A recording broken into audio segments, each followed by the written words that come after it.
Hello, mapagpalang araw sa inyo lahat. Today is December 16, 2020. Unang araw ng nobena ng 9 days before Christmas. Tinatawag itong Misa de Gallo.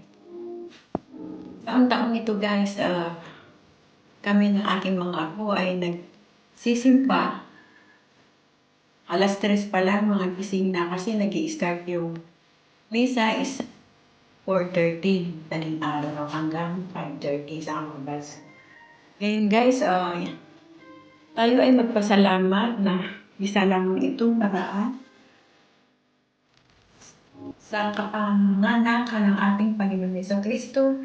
Siya ay bumaba sa pamamagitan ng Holy Spirit through Mama Mary para tayo ay iligtas sa mga kasalanan. Siya ang ating Panginoon at tagapagligtas. Our Savior. Hope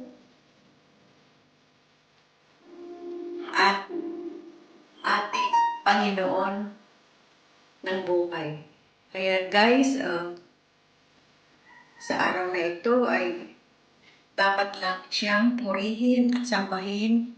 Siya ang ating Panginoon at tagapagligtas. Sige guys, maraming salamat po. Mabuhay at magandang umaga. Salamat.